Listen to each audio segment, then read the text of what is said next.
जी अस्सलाम वालेकुम स्टूडेंट्स, मैं हूं सर जैन। आप देख रहे हैं जेड मैट्रिक्स। स्टूडेंट, आज हम 9th क्लास का चैप्टर नंबर 4 स्टार्ट करेंगे, जिसका नाम है factorisation. Student, first of all factorisation को उर्दू में कहते हैं तजज़ी। अब फैक्टराइजेशन में क्वेश्चन को सिंप्लीफाई करने के स्टूडेंट टोटल 3 मेथड्स होते हैं। कितने मेथड्स होते हैं? 3 methods. Number 1, by common factor. Number 1, by common factor. Number 2, by completing formula. Number 2, by completing formula. Number 3, mid term break. Number 3, mid term break. तो student, ये हैं फैक्टराइजेशन के total 3 methods जो हम चैप्टर नंबर 4 में discuss करेंगे। तो lecture start करने से पहले स्टूडेंट, अगर तो अभी तक आपने मेरा चैनल सब्सक्राइब नहीं किया तो मेरा चैनल सब्सक्राइब करना मत भूलिएगा। चलते हैं स्टूडेंट अपने लेक्चर की तरफ। एक्सरसाइज नंबर 4.1 का क्वेश्चन नंबर 1 है students, factorise by identifying common factors. Student, आज हम एक्सरसाइज नंबर 4.1 में डिस्कस करेंगे फैक्टराइजेशन के पहले मेथड को, जिसका नाम है कॉमन फैक्टर। स्टूडेंट, मेरे पास क्वेश्चन नंबर 1 का पार्ट नंबर 1 है। क्वेश्चन है 6x + 12।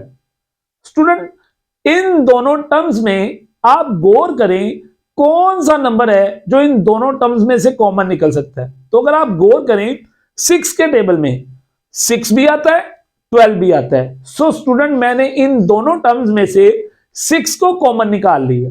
अगर मैंने इसमें से 6 को कॉमन निकाला, अंदर रह गया x प्लस 6 के टेबल में 12 कहां पे आता है? 2 पर। सो स्टूडेंट, ये मेरा आंसर आ गया पार्ट नंबर 1 का। इसको कहते हैं कॉमन फैक्टर। स्टूडेंट, सिमिलर इसके टोटल 6 पार्ट हैं। सिमिलर ये 1 to 6 ऐसे ही सॉल्व होंगे। पार्ट नंबर 2, मेरे पास पार्ट नंबर 2 में 15y² + 20y। सो स्टूडेंट, गौर करें, 15 और 20 ऐसा कौन सा टेबल है जिसमें ये दोनों आते हैं? वो है 5 का टेबल। मैंने 5 को कॉमन निकाला क्योंकि 5 3 = 15 और 5 4 = 20। और देखिए y भी दोनों में है, सो y भी कॉमन आएगा। सो 3 हमने 5y कॉमन निकाला। अंदर क्या बच गया? 5 3 = 15, y 2 टाइम था, एक बार हमने बाहर निकाल लिया, अंदर बचा 1 टाइम। 5 के टेबल में 20 कहां पे आता है? 4 पर। सो इसमें से भी y बाहर आ चुका है, सो जस्ट अंदर बचेगा 4। ये आ गया इसका answer. Part number 3, -12x² - 3x। Student, 2 terms हैं। सबसे पहले गौर करें कि कौन सा टेबल है जिसमें 3 और 12 आते हैं। तो ऑब्वियसली वो 3 का टेबल है, जिसमें 3 खुद भी आता है और 12 भी आता है, और x भी दोनों में है। लिहाजा मैंने इन दोनों टर्म्स में से -3x को कॉमन लिया। अब क्या होगा? अगर मैंने -3x कॉमन लिया है तो पहली बात, इसका साइन हो जाएगा पॉजिटिव। नंबर 2, 3 के टेबल में 12 कहां पे आता है? 4 पर। सो अंदर आ गया 4। x 2 टाइम था, एक x बाहर निकला, अंदर बच गया 1x। आगे देखते हैं सेकंड टर्म को। माइनस इस माइनस के साइन को कर देगा प्लस। 3x को जब हमने कॉमन निकाल लिया तो स्टूडेंट इसकी जगह बच गया 1। ये मेरा आंसर आ गया। पार्ट नंबर 4, 4a² भी 8ab²। स्टूडेंट, दोनों में अगर आप गौर करें तो 4 कॉमन आ रहा है, क्योंकि 4 के टेबल में 4 खुद भी आता है और 8 भी आता है। सिमिलर a भी दोनों तरफ है, b भी दोनों तरफ है। सो मैंने 4ab को कॉमन निकाला। अंदर देखिएगा, 4 के टेबल में 4 आता है 1 पर, सो 1 आ गया इधर। 1 लिखने की जरूरत नहीं है। a² 2 टाइम था, एक a हमने बाहर निकाला, अंदर बचा 1a, और b बाहर आ चुका है, लिहाजा b खत्म हो गया। प्लस 4 के टेबल में 8 आता है स्टूडेंट 2 पर, सो इसलिए 2 आया। a बाहर निकल चुका है, b² 2 टाइम था, एक b बाहर आ गया, अंदर बचा 1b। ये पार्ट नंबर 4 का आंसर आ गया। Part number 5, xy - 3x² + 3x। 3 terms हैं, तीनों में से x कॉमन निकल है, सो अंदर रह गया y -3x² था, एक x बाहर आ गया, अंदर बचा 1x प्लस 3x। 3x में से स्टूडेंट जब हमने x को बाहर कॉमन निकाला तो अंदर जस्ट बचेगा 3। यह है पार्ट नंबर 5 का answer. Part number 6, similar 3 terms हैं, 1 2 3। तीनों टर्म्स में से मेरे पास कॉमन क्या आ रहा है, सबसे पहले 3, क्योंकि 3 के टेबल में 3 भी आता है, 9 भी आता है, 15 भी आता है। और आप गौर करें ए बी तीनों में है और स्टूडेंट बी भी तीनों में है। सो 3ab को हमने कॉमन निकाला, अंदर क्या बचेगा, अंदर बचा 3ab कॉमन निकल गया, इधर से बचा जस्ट a, क्योंकि a 2 टाइम था, 1 टाइम आ गया, माइनस 3 के टेबल में 9 कहां पे आता है, 3 पर, सो इसलिए 3 आया। 20 के 2 टाइम था, 1 भी बाहर जा चुका है, अंदर बचा 1 भी, प्लस 3 इन दोनों इसमें से 15ab में से मैंने 3ab को कॉमन निकाला है। अब 3 के टेबल में 15 आता है 5 पर, सो ab ऑलरेडी बाहर जा चुका है, इधर जस्ट बचेगा 5। ये मेरे पार्ट नंबर 6 का आंसर आ गया। स्टूडेंट चलते हैं क्वेश्चन नंबर 2 की तरफ। फैक्टराइज, तजज़ी कीजिए and represent pictorially. Student pictorially का मतलब होता है कि इसकी पिक्चर्स भी बनाएं, पहले फैक्टराइजेशन करें फिर पिक्चर्स बनाएं, तो बड़ा आसान है। वैसे पिक्टोरियली ये इतना इंपॉर्टेंट क्वेश्चन नहीं है, बट जाहिर है एक क्वेश्चन का पार्ट है, सो हमें इसको सिंप्लीफाई करना पड़ेगा। 5x प्लस 15 की हमने करनी है फैक्टराइजेशन। तो पहला मेथड क्या था, बाय कॉमन फैक्टर। इन दोनों में से कॉमन आ रहा है 5, अंदर बचा x, 5 के टेबल में 15 कहां पे आता है, 3 पर, 5 3 15। तो ये मेरे पार्ट नंबर 1 का आंसर आ गया। स्टूडेंट इसको मैं पिक्चर्स इसकी ड्रा करूंगा, अगर आप गौर कीजिएगा बड़ा सिंपल लॉजिक है इसका। मेरे पास जो गिवन क्वेश्चन है इसमें x के साथ पड़ा हुआ है 5। याद रखिएगा स्टूडेंट्स, अगर आपके क्वेश्चन में x वाली टर्म होगी तो याद रखिएगा हमने रेक्टेंगल्स ड्रा करने हैं। कितने, वो x के साथ वाला कोफिशिएंट बताएगा। रिपीट कर रहा हूं अपनी वर्ड्स को, अगर हमारे क्वेश्चन में x वाली टर्म होगी तो इसका मतलब है हमने रेक्टेंगल्स बनाने हैं, बट कितने, वो x के साथ वाला कोफिशिएंट बताएगा। x के साथ पड़ा हुआ है 5, इसका मतलब है मैंने 5 रेक्टेंगल्स बनाने हैं। तो जरा गौर कीजिएगा, मैंने एक बॉक्स बनाया, मैंने सबसे पहले एक बॉक्स बनाया, इस बॉक्स के अंदर मैंने 5 रेक्टेंगल्स ड्रा किए, 1 2 3 4 5। सिमिलर इसमें प्लस क्या हो रहा है, 15 एक कांस्टेंट नंबर है। याद रखिएगा जब कांस्टेंट नंबर होता है ना तो छोटे छोटे बॉक्स ड्रा होते हैं। ये देखिएगा 1 2 3 4 5 और ये मेरे पास 3 रोज हैं, तो 5 3 15, ये 15 बॉक्सेस बन गए। सो ये स्टूडेंट इसकी पिक्चर्स ड्रा हो गई। सिमिलर क्वेश्चन नंबर 2, ये क्वेश्चन जरा समझने वाला है क्योंकि ये मेथड नंबर 3 है।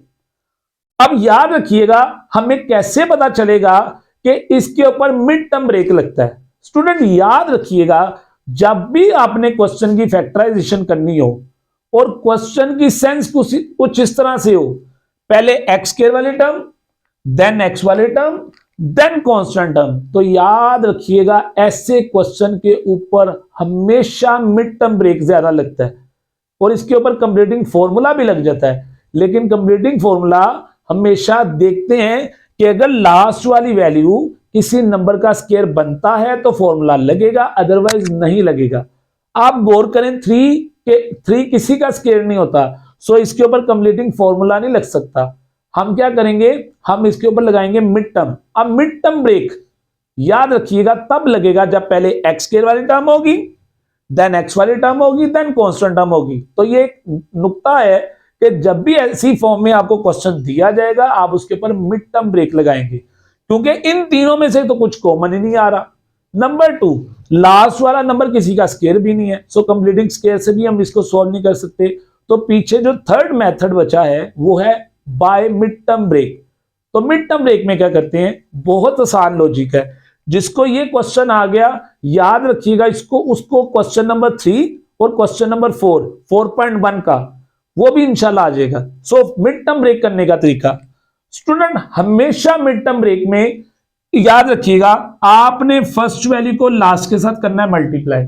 अगर मैं एक्स स्क्वायर को मल्टीप्लाई करूं 3 से तो बन जाएगा 3x का स्क्वायर। ये मैंने एक फटाफट पे लिख दिया साइड पे, फर्स्ट वैल्यू को लास्ट वैल्यू से मल्टीप्लाई किया, 3x स्क्वायर साइड पे लिख दिया। अब मेरा आपसे क्वेश्चन है, मुझे बताएं 3 किसके टेबल में आता है, अपने टेबल में। कहां पर, 1 पर। 3 1 3, 3 1 जा 3। और स्टूडेंट अगर आप 3 और 1 को प्लस करेंगे तो आंसर क्या आता है 4। सो देखिएगा मैंने वो दो नंबर लेने हैं कि जिनको मल्टीप्लाई करूं तो 3 आ जाए, उन्हीं दो नंबरों को प्लस करूं या माइनस करूं तो सेंटर वाली वैल्यू यानी मिड वाली वैल्यू आ जाए। तो गौर करें, मैंने एक्स स्क्वायर को एज इट इज लिख दिया, मैंने 4x को लिख दिया 3x plus x, because 3x में अगर मैं x को प्लस करूं तो 4x x बन जाता है, और बेटे 3x को अगर मैं x से मल्टीप्लाई करूं तो क्या आता है 3x स्क्वायर। इसको कहते हैं मिड टर्म ब्रेक। एक तीर दो निशाने। कैसे कि 3x को x में प्लस किया 4x, 3x को x से मल्टीप्लाई किया तो 3x स्क्वायर। तो देखें फैक्टर्स दो हैं, मल्टीप्लाई करने से 3x स्क्वायर आता है, प्लस करने से मिड वाली वैल्यू आती है। इसको कहते हैं मिड टर्म ब्रेक। अब स्टूडेंट अगला काम बहुत आसान है, इनमें से कॉमन आया x, अंदर बचा x प्लस 3। इनमें से क्या कॉमन आ रहा है? कुछ भी नहीं। जिसमें से कुछ कॉमन आए उसमें से स्टूडेंट हमेशा 1 कॉमन निकालते हैं। इसमें से 1 कॉमन आया, अंदर बचा x प्लस 3। अब गौर कीजिएगा ये दोनों फैक्टर्स सेम है, सो इसको मैंने इन दोनों फैक्टर्स को कॉमन निकाला। जब वैल्यू सेम होती है वो कॉमन निकल आती है, और कॉमन वैल्यू हमेशा एक बार लिखते हैं। अंदर बचा ये वाला x और यहां से बचा प्लस 1। ये स्टूडेंट पार्ट नंबर 2 का आंसर आ गया। अब मैंने इसकी पिक्चर्स ड्रा करनी है। सो गौर कीजिएगा इस क्वेश्चन का पहला डिजिट है एक्स स्क्वायर। जब भी आपने पिक्चर्स ड्रा करनी है तो याद रखिएगा आप एक स्क्वायर बनाएंगे। क्या बनाएंगे? स्क्वायर। ये देखिए मैंने एक स्क्वायर बनाया है, ये एक स्क्वायर बनाया है, एक एक्स यहां पर है, एक एक्स यहां पर है। ये मैं वैसे ही आपको रफली बता रहा हूं कि ये मैंने इसको एक स्क्वायर लिखा, ये मैंने एक स्क्वायर बनाया है, ठीक है, बॉक्स जिसकी चारों साइडें आपस में क्या होती हैं? इक्वल होती हैं। जब भी क्वेश्चन में स्क्वायर होगा हम इस तरह से एक स्क्वायर ड्रा कर लेंगे। अब एक्स वाली टर्म में क्या करते हैं? मैंने अभी आपको प्रीवियस भी बताया क्वेश्चन में, जब भी क्वेश्चन में एक्स आएगा तो एक्स वाली टर्म का मतलब है हमने रेक्टेंगल्स ड्रा करने हैं। कितने? एक्स के साथ वाला कोफिशिएंट बताएगा, तो कितने इसका कोफिशिएंट है? 4। मैंने देखिएगा 4 रेक्टेंगल ड्रा किए, नंबर 1 2 3, और इसी तरह से इसका नीचे वाला ये मैंने ड्रा कर लिया 1। ये कितना हो गया? 4। यानी 3 मैंने यहां पर ड्रा किए और 1 मैंने यहां पर ड्रा किया। ये देखिए ये टोटल हो गए 4, और मेरे पास लास्ट वाला नंबर कांस्टेंट नंबर क्या है? 3। तो 3 ये कांस्टेंट नंबर है, तो कांस्टेंट नंबर पर हमेशा छोटे बॉक्स ड्रा करते हैं, 1 2 3। मुझे कैसे पता चलेगा ये सही है कि गलत? ये देखिए फैक्टर्स का आंसर आया है x प्लस 3। ये देखिए x तो आ गया, इसमें कितना प्लस हो रहा है? 3। तो देखिए 3 आगे रेक्टेंगल बने हैं कि नहीं बने? और इसका सेकंड फैक्टर क्या है? x plus 1। तो x में क्या प्लस हो रहा है? 1। एक x ये है, इसमें देखें प्लस 1, एक रेक्टेंगल इसमें प्लस हो रहा है। सो ये सेकंड क्वेश्चन की पिक्चर ड्रा हो गई। चलते हैं इसके पार्ट नंबर 3 पर, वो भी मिड टर्म ब्रेक है। फर्स्ट वैल्यू को स्टूडेंट हम लास्ट से के साथ करेंगे मल्टीप्लाई। मैंने एक्स स्क्वायर को मल्टीप्लाई किया 8 के साथ, बन गया 8x का स्क्वायर। अब हम देखेंगे 8 किसके टेबल में आता है? सबसे छोटा टेबल। 2 4 8, और 2 और 4 को प्लस करें 6x आ रहा है। सो पेयर डिसाइड हो गए, एक तीर दो निशाने। So x square as it is, मैंने 6x को लिख लिया 4x plus 2x, because 4 and 2 which is equal to 6, 4 multiply 2 which is equal to 8x square. और ये 8 वैसे का वैसे, इन दोनों में से कॉमन निकला x, अंदर बचा x प्लस 4। इनमें से कॉमन आया स्टूडेंट 2, अंदर बचा x, 2 4 8। ये देखिएगा ये दोनों नंबर सेम आ गए। अगर ये दोनों नंबर सेम है तो आपकी फैक्टराइजेशन बिल्कुल एक्यूरेट है। आप इस नंबर को कॉमन निकालें, अंदर बचा x प्लस 2। ये मेरा पार्ट नंबर 3 का आंसर आ गया। इसकी पिक्चर ड्रा करेंगे। गौर करें क्वेश्चन में फर्स्ट नंबर क्या है? X square. तो मैंने आपको अभी बताया जब भी एक्स स्क्वायर आएगा हमने एक स्क्वायर बनाना है। मैंने एक स्क्वायर ड्रा कर लिया। अब एक्स वाली टर्म का मतलब है हमने रेक्टेंगल्स बनाने। कितने? 6। तो जरा गौर कीजिएगा, 1 2 3 4 मैंने रेक्टेंगल्स यहां पर बनाए, और 5 6 दो रेक्टेंगल मैंने यहां पर बनाए, टोटल कितने रेक्टेंगल्स हो गए 6, और 8 एक कांस्टेंट नंबर है, तो 8 एक कांस्टेंट नंबर होने की वजह से मैं छोटे बॉक्स ड्रा करूंगा, कितने 8, 1 2 3 4 और 2 ये लाइंस हैं इसकी, तो ये 4 2 8, 8 बॉक्सेस ड्रा हो गए। और ये सही है कि गलत है, इसको चेक करने के लिए हम इसके पेयर्स को देखेंगे। x में प्लस हो रहा है 4, ये देखें x प्लस 4, 4 का मतलब है 4 रेक्टेंगल्स, 1 2 3 4, और सेकंड इसका फैक्टर क्या है x प्लस 2, ये x और नीचे इसके 2 रेक्टेंगल्स प्लस 2, तो ये मेरी पिक्चर ड्रा हो गई। चलते हैं पार्ट नंबर 4 पर, वो भी सिमिलर इसी तरह से है। फर्स्ट वैल्यू को आप लास्ट के साथ मल्टीप्लाई करें तो आ जाएगा 4x का स्क्वायर। स्टूडेंट मैंने 4x स्क्वायर को भी देखना है, मिड वाली वैल्यू को भी देखना है, तो मैंने 4x को लिख लिया 2x plus 2x, because 2 plus 2 4 and 2 2 4x square. So student इनमें से कॉमन आया x, अंदर बचा x प्लस 2, इनमें से कॉमन आया स्टूडेंट 2, अंदर बचा x, 2 2 4। सो ये देखिए दोनों नंबर सेम हो गए, दोनों नंबर सेम है, मैं इसको कॉमन निकाल लेता हूं, अंदर बचा x प्लस 2, ये मेरी फैक्टराइजेशन होगी। इसकी पिक्चर ड्रा करनी है, सबसे पहले गिवन क्वेश्चन में x स्क्वायर है, सो मैंने स्क्वायर ड्रा कर लिए। अब इसमें x के साथ क्या है 4, तो x वाली टर्म का मतलब है रेक्टेंगल ड्रा करने हैं, कितने 4, सो 2 मैंने ये ड्रा कर लिए, 1 2, और 2 मैंने नीचे ड्रा कर लिए 3 4, और ये इसको कंफर्म करने के लिए हम क्या करेंगे, हम देखेंगे अपने फैक्टर्स। आप गौर करें x में क्या प्लस हो रहा है 2, तो इधर x के साथ क्या प्लस हो रहा है 2, 2 का मतलब 2 रेक्टेंगल्स, इधर सेकंड पेयर क्या है इसका x प्लस 2, तो नीचे देखें x में हमने प्लस किया 2 रेक्टेंगल्स को, तो देखें दोनों तरफ मेरे पेयर एक्यूरेट बन रहे हैं। सो स्टूडेंट ये था क्वेश्चन नंबर 2। चलते हैं इसके क्वेश्चन नंबर 3 की जानिब। स्टूडेंट चलते हैं क्वेश्चन नंबर 3 पर। क्वेश्चन नंबर 3 है फैक्टराइज, गिवन क्वेश्चन है x square plus x minus 12। So student पहली बात, अभी हम क्वेश्चन नंबर 2 में 1 में डिस्कस कर चुके हैं, हम सबसे पहले गिवन क्वेश्चन में से देखेंगे क्या कोई वैल्यू कॉमन आ रही है। सो इन तीनों टर्म्स में से कुछ भी कॉमन नहीं आ रहा। दूसरी बात, लास्ट वाला नंबर किसी भी नंबर का स्क्वायर नहीं होता, यानी 12 किसी का स्क्वायर नहीं होता, सो इसके ऊपर कंप्लीटिंग फॉर्मूला यानी कंप्लीटिंग स्क्वायर नहीं लग सकता। Third method mid term break, अभी हमने क्वेश्चन नंबर 2 में मिड टर्म ब्रेक को सीखा। क्वेश्चन नंबर 3 में, क्वेश्चन नंबर स्टूडेंट 4 में जितने पार्ट्स हैं तकरीबन 16 क्वेश्चंस हैं जो मैं बोर्ड पे मेंशन कर चुका हूं। सो ये सबके सब मिड टर्म ब्रेक से होंगे। सो क्या तरीकाकार था, हम हमेशा फर्स्ट वाली वैल्यू को मल्टीप्लाई करेंगे लास्ट के साथ। अगर मैं x स्क्वायर को मल्टीप्लाई करूं 12 से तो स्टूडेंट बन जाता है 12x स्क्वायर। सो अब हमने दो ऐसे फैक्टर्स लेने हैं, दो ऐसे नंबर्स लेने हैं कि जिन्हें मल्टीप्लाई करने से 12 आए, उन्हीं दो नंबर्स को प्लस माइनस करने से मिड वाली वैल्यू आए। सो स्टूडेंट मुझे मिड में 1x चाहिए और मल्टीप्लाई करने से 12 चाहिए। सो बहुत सिंपल, सबसे छोटे टेबल से स्टार्ट करें। 2 का टेबल 2 6 12 होता है। क्या 2 में और 6 में अगर इन 2 और 6 को प्लस किया जाए या माइनस किया जाए 1x आता है? नो। सो इसका मतलब है 2 का टेबल कैंसिल। अब हम चलेंगे स्टूडेंट टेबल अपने 3 पर। 3 4 12 और 4 में से 3 को निकाल दें तो 1x, तो पेयर डिसाइड हो गया। अभी हमने बात की कि एक चीज से दो निशाने लगाने, कि मल्टीप्लाई करने से ये वाली वैल्यू आ जाए, ऐड करने से या माइनस करने से मिड वाली वैल्यू आ जाए, इसलिए इसको मिड टर्म ब्रेक का नाम दिया है। So student x square as it is, x को मैंने लिख लिया 4x माइनस 3x। क्यों?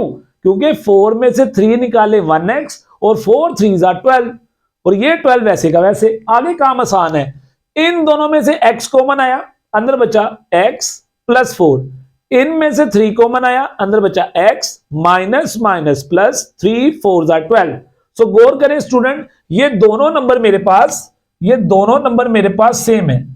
सो मैंने इन दोनों नंबर्स को जो सेम है इसको मैंने कॉमन निकाल लिया, अंदर बच गया x माइनस 3। सो ये स्टूडेंट मेरे पास आंसर आ गया इसके पार्ट नंबर 1 का।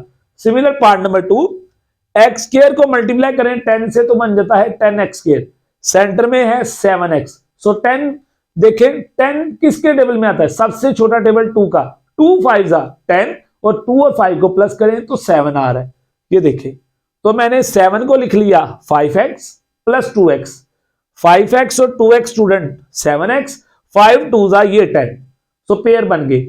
इन दोनों में से कॉमन आया x, अंदर बचा x प्लस 5, इनमें से कॉमन आया 2, अंदर बचा x, 2 5 जा 10। सो स्टूडेंट गौर करें, ये मेरे फैक्टर दोनों सेम हो गए। सो सेम फैक्टर को हमने बाहर कॉमन निकाल लिया, अंदर बचा x प्लस 2। सो ये मेरा पार्ट नंबर 2 का आंसर आ गया। सिमिलर पार्ट नंबर 3, मल्टीप्लाई करने से 8 चाहिए, सेंटर वाली वैल्यू 6x है, तो पेयर डिसाइड करें, 4 2 जा 8 और 4 में और 2 को प्लस करें तो 6x आता है। बट एक बात का ख्याल रखना है, 6 के साथ साइन कौन सा है, माइनस का, माइनस 6x चाहिए प्लस 8 चाहिए, तो मैं माइनस का 4 और माइनस का 2 लूंगा। क्यों, माइनस 2x और minus 4x minus 6x, but जब मल्टीप्लाई करेंगे माइनस माइनस प्लस 4 2 जा 8, सो पेयर डिसाइड होगी। इन दोनों में से कॉमन आया x, अंदर बच गया x माइनस 4, इनमें से कॉमन आया 2, अंदर बचा x माइनस प्लस माइनस 2 4 जा 8। सो दोनों टर्म सेम है, आप इसको कॉमन निकाल लें। इन दोनों टर्म्स को कॉमन निकाला, अंदर बच गया x माइनस 2। ये मेरे पार्ट नंबर 3 का आंसर आ गया। Similar student part number 4, x square minus x minus 56, तो सेंटर में 1x चाहिए और लास्ट में 56 चाहिए। तो स्टूडेंट बहुत सिंपल, 8 7 जा 56, 8 में से 7 को निकाल दे 1x, सो 8x ले लिया 7x ले लिया, 8 में से 7 निकालने से 1x आता है और मल्टीप्लाई करने से 56 आता है। एक बात का ख्याल रखिएगा, मैं हमेशा स्टूडेंट को एक बात कहता हूं, जब भी आप कोई पेयर डिसाइड करते हैं कोशिश करें बड़ा नंबर पहले लें। यानी 8 बड़ा है, मैंने 8x को पहले लिखा और साइन ऊपर से देखकर लगाया मिड वैल्यू का, मिड में वैल्यू है x, x के साथ साइन कौन सा स्टूडेंट, माइनस का, सो मैंने बड़ी वैल्यू के साथ माइनस का साइन, और दूसरी जो वैल्यू है वो आपने अपनी मर्जी से लेना है साइन, और वो सोच समझ के लगाना है कि माइनस 8x में से प्लस का 7x निकलेगा तो माइनस का x आएगा। ठीक है, तो बड़ी वैल्यू कोशिश करें हमेशा पहले लिखें, अगर आप बाद में भी लिखें गलती नहीं होती, बट प्लस माइनस का ख्याल रखना है। इन दोनों में से x को बनाया, अंदर बचा x माइनस 8, इनमें से कॉमन आया 7, अंदर बचा x, 7 8 जा 56, तो दोनों टर्म सेम थी, कॉमन निकाल लिया, अंदर बचा x प्लस 7। ये था पार्ट नंबर 4 का आंसर। पार्ट नंबर 5, लास्ट में 24, सेंटर में 10, सो सिंपल, 12 में से 2 निकालेंगे 10, 12 2 जा 24। सो स्टूडेंट इन दोनों में से कॉमन आया x, अंदर बच गया x माइनस 12, इन दोनों में से कॉमन आया 2, अंदर बचा x माइनस 12, बिकॉज 2 12 जा 24, दोनों नंबर सेम थे, कॉमन निकाल लिया, अंदर बचा x प्लस 2, आंसर आ गया। पार्ट नंबर 6, लास्ट में 12 है, सेंटर में 4 है, सो बहुत सिंपल है, 12 सबसे छोटा टेबल है 2 का, 2 6 जा 12, और 6 में से 2 को निकालें 4x 4y आ रहा है, सो मैंने 4 को लिखा 6y माइनस 2y, बिकॉज 6 में से 2 निकला 4, 6 2 जा 12, इन दोनों में से y कॉमन, अंदर बचा y प्लस 6, इनमें से 2 कॉमन, अंदर बचा y माइनस माइनस प्लस 2 6 जा 12, दोनों नंबर सेम थे, कॉमन निकाल लिया, अंदर बचा y minus 2। Part number 7, last में 36 चाहिए था, सेंटर में 13y, सो 9 4 जा 36, 9 और 4 क्या होता है 13, सो बाकी सारा तरीकाकार वैसे ही है जैसे अभी हम करते आ रहे हैं। y कॉमन आया, अंदर बचा y प्लस 9, 4 कॉमन आया, अंदर बचा 4y प्लस 9, दोनों सेम थे, कॉमन, अंदर बचा y प्लस 4। ये पार्ट नंबर था 7। पार्ट नंबर 8, लास्ट में 2 चाहिए, सेंटर में 1 चाहिए, तो 2 1 था, 2 में से 1 निकालें 1x, सो 2x में से 1 1x, 2 1 जा 2, इन दोनों में से कॉमन आया x, अंदर बचा x माइनस 2, इनमें से कुछ कॉमन नहीं आ रहा, सो 1 कॉमन आया, अंदर बचा x माइनस 2, दोनों टर्म स्टूडेंट देखें सेम है, इनको कॉमन निकाला, अंदर बचा x प्लस 1, सो ये था पार्ट नंबर 8 का आंसर। स्टूडेंट क्वेश्चन नंबर 4 भी सेम टू सेम ऐसे ही है जैसे भी हमने क्वेश्चन नंबर 3 को किया है। लाइक क्वेश्चन नंबर 1 2 3 दा 6, जरा गौर कीजिएगा, फर्स्ट नंबर को लास्ट से मल्टीप्लाई करें, 2 3 दा 6x स्क्वायर। अब सबसे छोटे नंबर से स्टार्ट हो जाए। 2 के टेबल में 6 कहां पे आता है? 3 पर। 2 3 दा 6 और क्या 2 और 3 को प्लस करने से 7 आता है? नहीं आता। सो 2 का टेबल कैंसिल। ऐसा कौन सा टेबल है जिसको मल्टीप्लाई करें तो 6 आ जाए, उसी नंबर को प्लस माइनस करें तो 7x आ जाए? तो 6 का टेबल है। 6 1 दा 6, 6 और 1 को स्टूडेंट प्लस करें 7x। तो मैंने 7 को लिख लिया 6x प्लस x, ठीक है 7x। इन दोनों में से कॉमन आया 2x, अंदर बचा x, 2 3 दा 6। इनमें से कॉमन आया 1, अंदर बचा x प्लस 3। ये दोनों नंबर सेम थे, कॉमन निकाल लिया, अंदर बचा 2x प्लस 1। ये था पार्ट नंबर 1 का answer. Similar part number 2, first value को स्टूडेंट लास्ट से मल्टीप्लाई करें। 2 15 से मल्टीप्लाई हुआ तो आता है 30x का स्क्वायर। अब 30 किसके टेबल में आता है? 5 6 30। क्या 5 और 6 को प्लस करने से 11 आता है? ऑब्वियसली आता है। सो मैंने 11 को लिखा 6x प्लस 5x। 6 और 5 11, 6 5 दा 30। बाकी वही तरीकाकार, दोनों में से 2x कॉमन आया, अंदर बचा x प्लस 3। दोनों में से 5 कॉमन आया, अंदर बचा x, 5 3 दा 15। दोनों नंबर सेम थे, कॉमन निकालें, अंदर बचा 2x प्लस 5। ये इसका आंसर आ गया। पार्ट नंबर 3, 4 3 दा 12। अब 12 चाहिए तो सेंटर में 13 है, 13 को लिखा 12x और प्लस x, बिकॉज 12 और 1 13। 12x को 1x से मल्टीप्लाई करें तो 12x स्क्वायर। सो इन दोनों में से 4x कॉमन, अंदर बचा x, 4 3 दा 12। इनमें से 1 कॉमन, अंदर बचा x प्लस 3। दोनों नंबर सेम है, कॉमन निकाल लें, अंदर बचा 4x प्लस 1। ये इसका आंसर आ गया। पार्ट नंबर 4, 3 2 दा 6। 6 चाहिए, सेंटर में 5 चाहिए, तो 6 2 3 दा 6 और 2 और 3 को प्लस करें 5x। सो 5x को लिखा 2x प्लस 3x। दोनों में से x कॉमन, अंदर बचा 3x प्लस 2। इनमें से 1 कॉमन, अंदर बचा 3x प्लस 2। क्या दोनों नंबर स्टूडेंट सेम हैं? क्यों? क्योंकि दोनों तरफ नंबर सेम आएंगे तो फैक्टराइजेशन ठीक होगी। सो इन दोनों नंबर्स को मैंने कॉमन निकाल लिया, अंदर बचा x प्लस 1। ये आ गया पार्ट नंबर 4 का आंसर। पार्ट नंबर 5, 3 6 दा, फर्स्ट वैल्यू को लास्ट से मल्टीप्लाई करें। 3 6 दा 18y स्क्वायर। सो स्टूडेंट सबसे छोटा टेबल होता है 2 का। 2 9 दा 18। क्या 9 में से 2 निकालें, सेंटर वाली वैल्यू 11 बन जाती है? नो।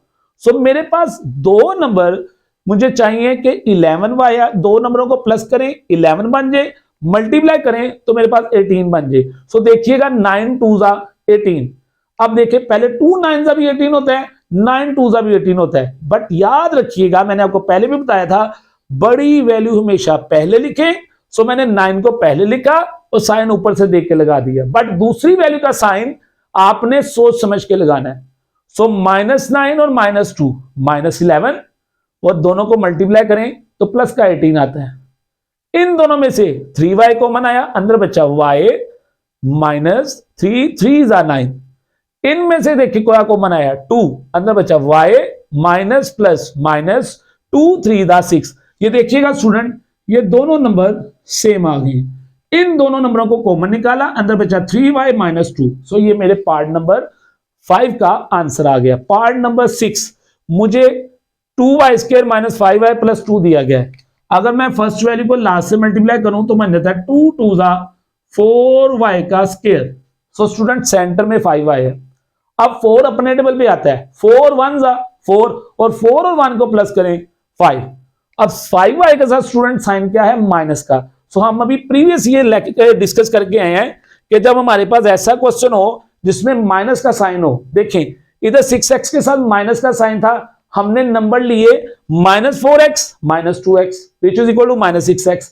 सिमिलर वैसा ही क्वेश्चन है -5y को लिखा -4y और -y, बिकॉज -4 और -1y -5y दोनों को मल्टीप्लाई करने से 4y स्क्वायर आता है। इन दोनों में से कॉमन आया 2y, अंदर बचा y -2 2 जा 4। इनमें से कॉमन आया स्टूडेंट 1। जब 1 कॉमन आया, ये बाहर माइनस अंदर वाली वैल्यू के साइन को चेंज कर देगा। सो माइनस प्लस माइनस, क्या ये दोनों नंबर स्टूडेंट सेम है? ये सेम थे, कॉमन आ गया, अंदर बचा 2y -1। ये मेरे पार्ट नंबर 6 का आंसर आ गया। चलते हैं पार्ट नंबर 7 पर। 4z square -11z plus 6। 4 6 student 4 6 24, centre में पड़ा 11, सो सिंपल। 8 3 24 और 8 और 11, 8 और 3 कितना होता है 11, सो 8 और 3 11, 8 3 24। इन दोनों में से कॉमन आया 4z, अंदर बचा z माइनस 4 2 8। इन दोनों में से कॉमन आया 3, अंदर बचा z, बाहर माइनस है तो अंदर वाली वैल्यू का साइन चेंज हो जाएगा, माइनस प्लस माइनस, दोनों नंबर सेम है, कॉमन आ गए, अंदर बचा 4z माइनस 3। तो ये मेरे पार्ट नंबर 7 का आंसर। सिमिलर पार्ट नंबर 8 और लास्ट क्वेश्चन आज के क्वेश्चन नंबर 4 का और एक्सरसाइज नंबर 4.1 हमारी कंप्लीट हो जाएगी। 6 प्लस 7x माइनस 3x के। स्टूडेंट मैंने क्वेश्चन को अरेंज नहीं किया, बहुत सिंपल।